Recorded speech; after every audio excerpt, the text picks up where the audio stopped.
Hey everyone, this is Gaming Rig version 6.0. I have no idea why I never got around to making a video showing off the work that went into this rig.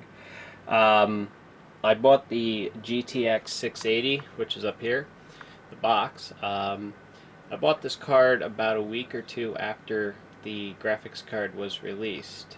I don't remember when that was.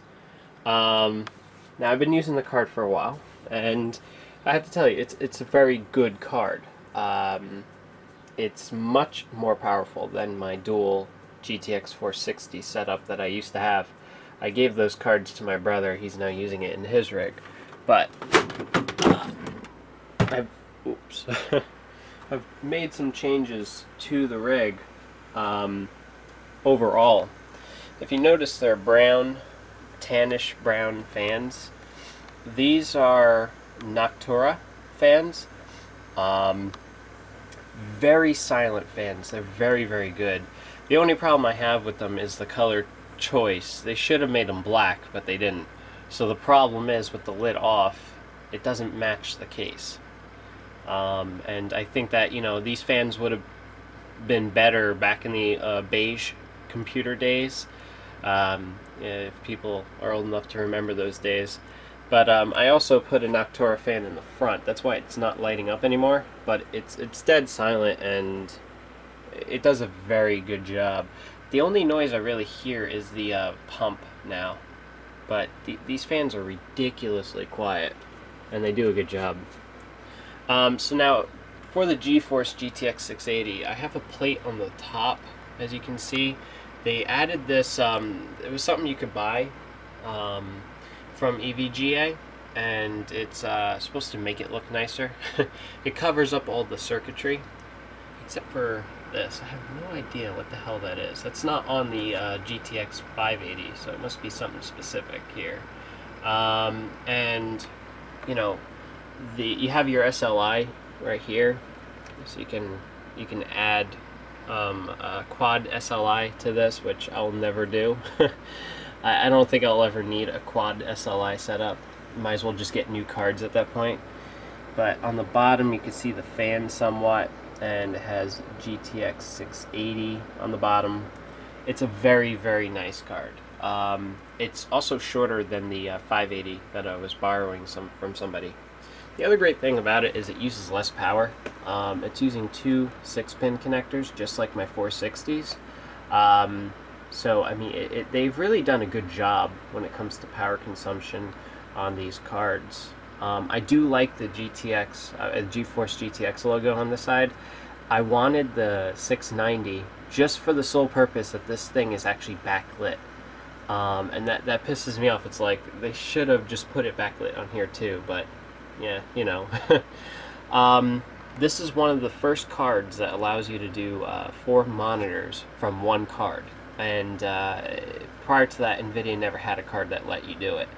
Even though there were 3 connectors on previous cards, you couldn't use all 3. You could only use 2 of the 3 in any combination.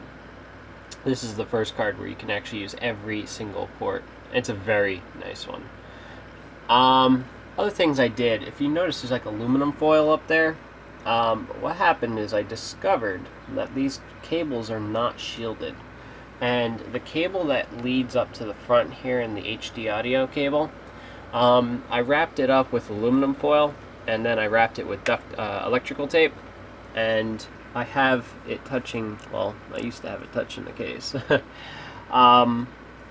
What that does is it shields the audio cable from receiving interference, because when you would plug headphones up in the top jack, which is up here, which my fucking cable, I swear to God, the jack up there would give off like this weird interference like noise. It was really stupid. So what else have I changed? Well, my one hard drive failed, the 1 terabyte, so I believe it's this one. I replaced it with a 1.5 terabyte drive. What I started noticing was when I go to power on the computer, it would take forever to boot up. I thought that was very strange, seeing as I have a solid state drive. So after, you know, knocking out one drive at a time, I eventually discovered that once this drive was unplugged, the boot times were where they should be at. I plugged the drive back in, everything's slow again. So I copied everything off the drive and put it on here. Now everything's fine. With audio, with my audio card, I now have a fiber line running. This is this it? No, this is it. This cable right here is the fiber, and it leads into this. This is a Marantz receiver. One of my coworkers was getting rid of it. I took it off his hand, and it's ridiculously good. It's an old-ass receiver, though. It's from like 2001, and it's the SR7200 Marantz, whatever. It's ridiculously good. Now, I'm hooking up to shitty-ass speakers, but the receiver does a very good job with that. Plus, what I do is I tend to have my headphones plugged in here when I play. So to give a little sample, I'll just put on some audio.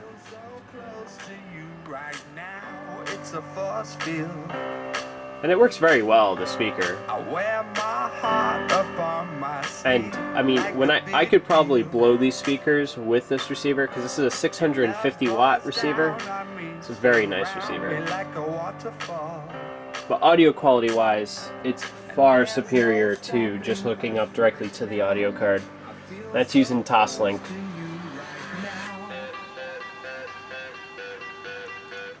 Now getting into my display. This is the Sony PlayStation 3D display. Yes, I made a video a while back talking about my brother's failing. His, for some reason, just sprung back to life. I have no idea why, but I did see it myself that it wasn't turning on. The display is very nice. I bought it off of a friend. He didn't want it anymore because it wouldn't hook up his old game systems to it.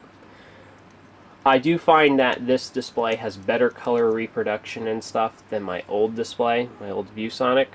And the plus is you can use 3D.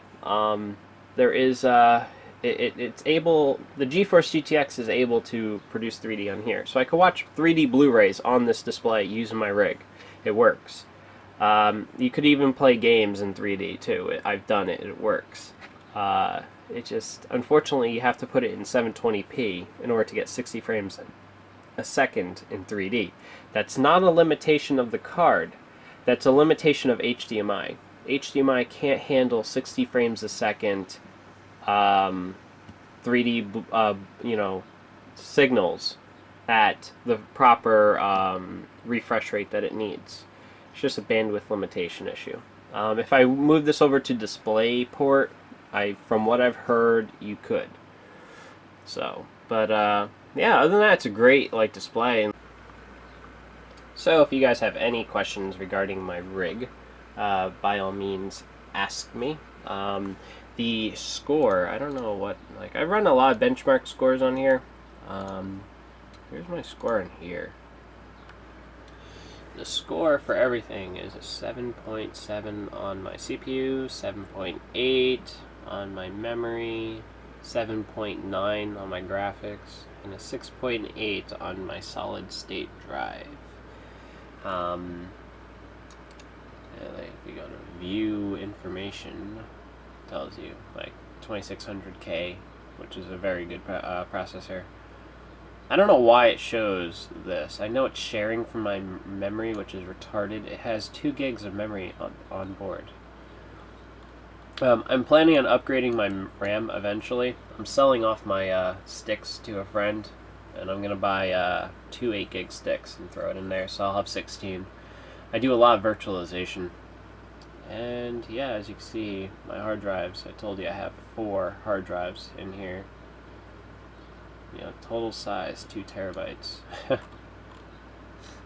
And I do Blu-ray rips too on this. I mean, this computer is very powerful. I'm able to rip Blu-rays in 20 minutes, and the quality is indistinguishable between the two. And I throw them on this guy. This is a ReadyNAS. You can see it has 2 terabytes currently loaded in there. These are little drives you can go and you can pop them out and stuff. And I gotta dust the thing out. Why is that? It's a very nice device. I like it. I leave this little fucking thing to block it because the light's so bright. But this thing's dead silent. You can't even tell this thing is on. But it has one fan in the back, and yeah, it's got two 2TB drives in here. I plan on upgrading it eventually. I put all my Blu-ray movie rips on here, and yeah, I could watch it wherever. So if you guys have really any questions, I mean, this rig is a beast. I'm very proud of it. Very proud of what it has become. I haven't had, as I said, other than the hard drive failure, which again, it wasn't even a new drive. I had like I knew it was bad from the beginning.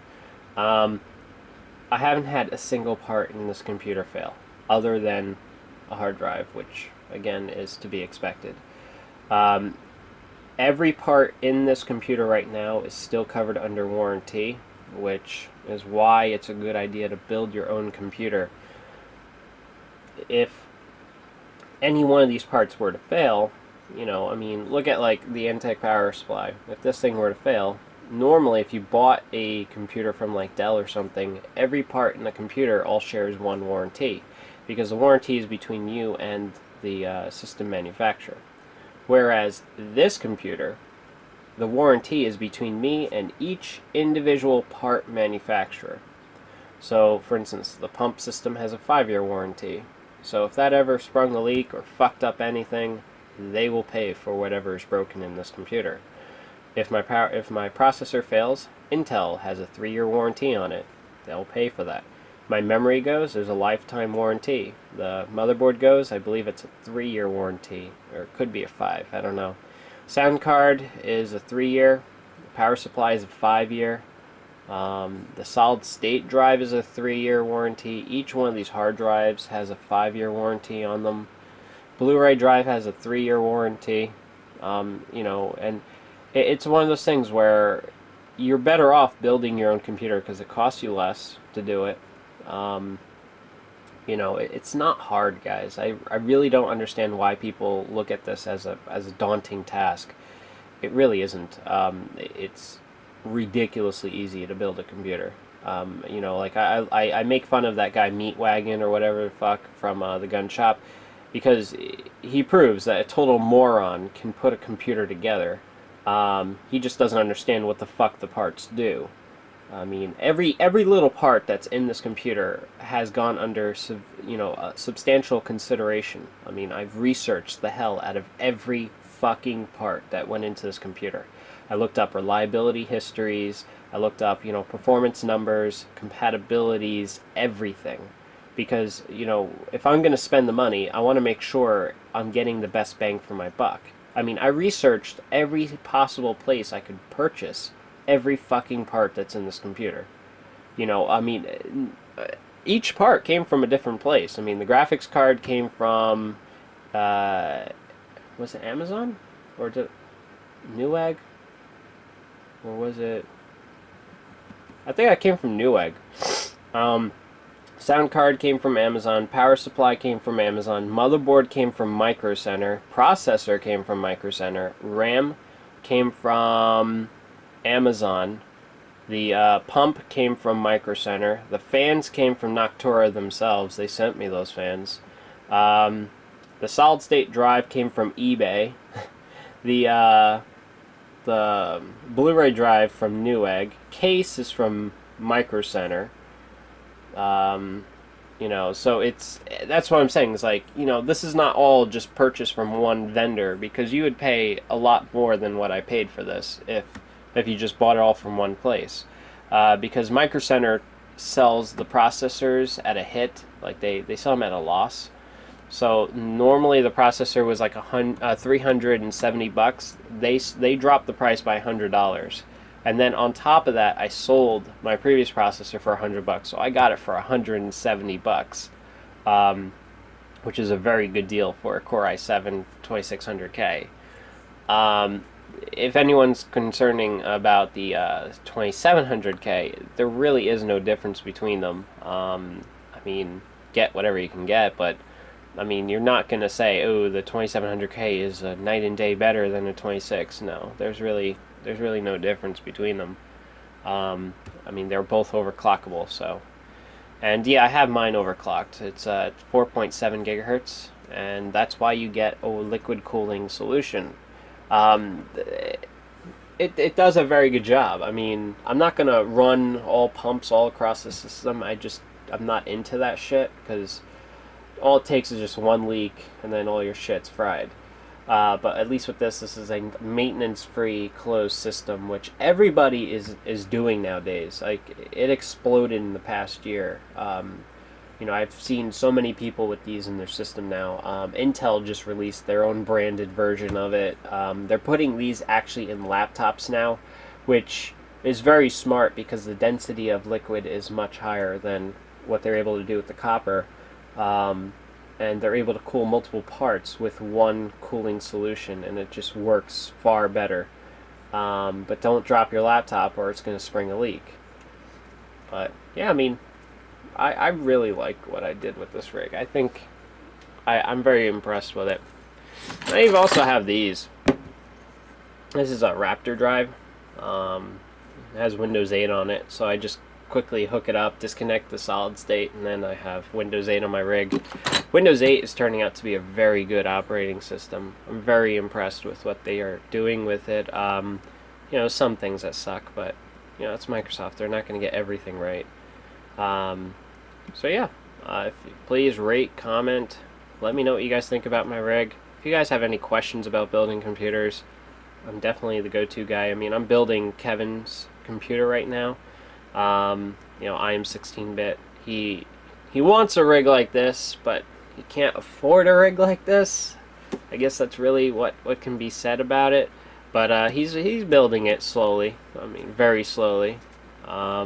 He's gonna have a next generation i5, so it's the Ivy Bridge version, and he's gonna have the next generation motherboard from Asus. It's the Z70, or I don't know what the hell it is right now. So yeah, take care guys, look out for future content.